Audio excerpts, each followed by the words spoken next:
They said Marrowick house had been empty for years. No one had touched the place since old Victor Grange disappeared.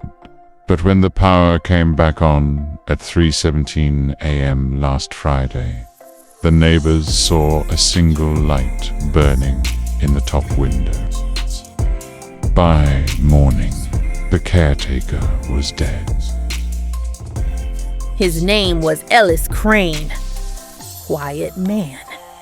Kept the place from falling apart, but never set foot inside after dark. They found him face down in the study, mouth open, eyes wide like he'd seen something too awful to believe. His throat had been cut, but here's the thing. No blood. Not a drop on the floor. Not on him.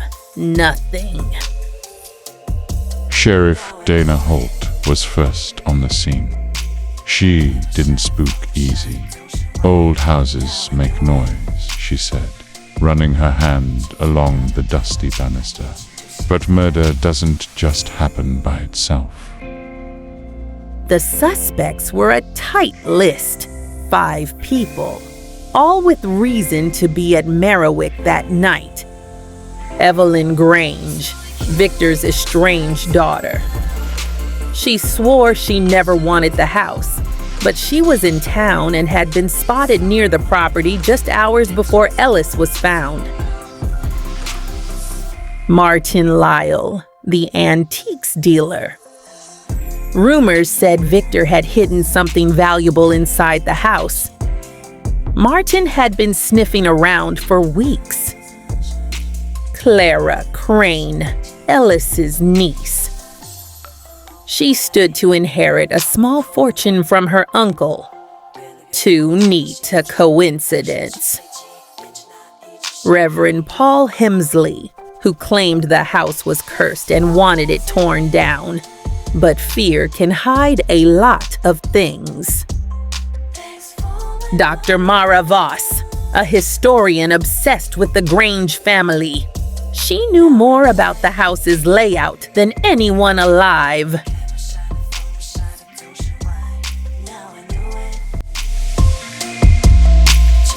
Sheriff Holt gathered them in the parlor at dusk. The room smelled of damp wood and something sharper underneath, something metallic. You all have a reason to want Ellis Crane dead, Holt said, laying out a stack of crime scene photos. And no one leaves until I get the truth. Evelyn crossed her arms. You think I killed a man over a house I hate? Martin Lyle snorted.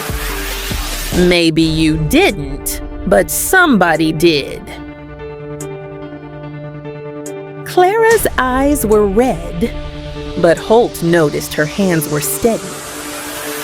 Too steady. Reverend Hemsley muttered prayers under his breath, rocking on his heels. And Dr. Voss. She watched everyone like she was reading them page by page. Then the lights flickered once, twice, went out.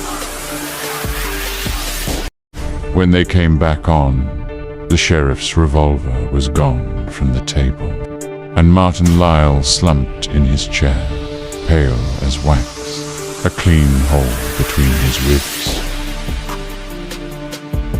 Panic surged. Holt ordered them to stay put, but it was clear the killer was still in the room, and they weren't finished. There was a pattern to it. Holt saw it as she paced the floor. No blood, no mess, clean kills. But the lights flickering at the exact moments the murders happened.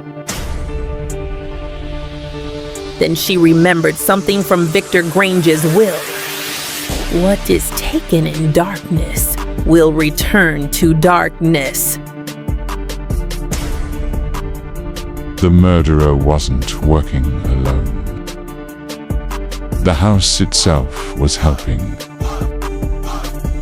It turned out Marrowick's wiring was an old loop system tied to a hidden room in the attic. Holt forced the attic door open with a crowbar and found the crude setup. Car batteries wired into the house, controlling the lights, and a stash of old antique blades wiped clean.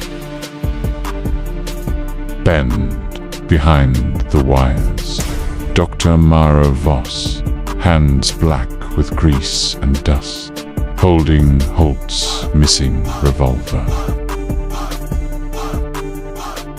You wouldn't understand, Voss said calmly. This house deserved witnesses.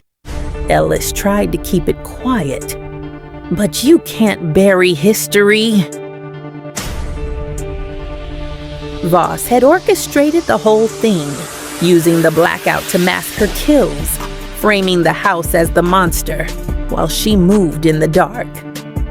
She wanted Marrowick's secrets to be famous, even if it meant murder. Holt cuffed her, but not before Voss left her with a final chilling whisper.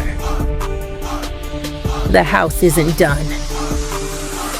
Outside, the sun rose over Marrowick House, but the upstairs light flicked on one last time.